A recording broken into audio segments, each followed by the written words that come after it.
শ্রীকৃষ্ণের প্রাণের বন্ধু ছিল সুদামা। সর্বক্ষণ তারা একসাথেই থাকতেন। একদিন তারা দুজন মিলে জঙ্গলে গিয়ে রাস্তা হারিয়ে ফেলে। রাস্তা খুঁজতে খুঁজতে ক্ষুধার্ত তৃষ্ণার্ত হয়ে তারা এক গাছের তলায় এসে দেখতে পায় সেখানে একটি ফল রয়েছে। কৃষ্ণ সেই ফল পেড়ে তার 6টি টুকরো করে অভ্যেস মতো প্রথম টুকরোটি দেয় সুদামাকে। সুদামা সেটা খেয়ে আরো এক টুকরো চেয়ে বসে। শ্রীকৃষ্ণ তখন আরেক টুকরো দিয়ে দেয়।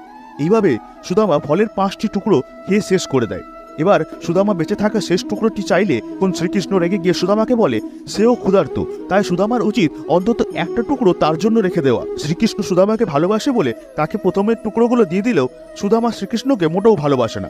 এই কথা বলে শ্রীকৃষ্ণ বেঁচে থাকা ফলের টুকরোটি মুখে দিতেই দেখে সেটা প্রচণ্ড তিতো এবং মুখ থেকে বের করে ফেলে দেয়। তখন শ্রীকৃষ্ণ সুদামাকে বলে যে কেন সে এত তিতো ফলগুলো খেয়েছে। তখন সুদামা জানায় যে তিনি চাননি তার পরম মিত্র এই তিতো ফলগুলো খেয়ে ফেলুক।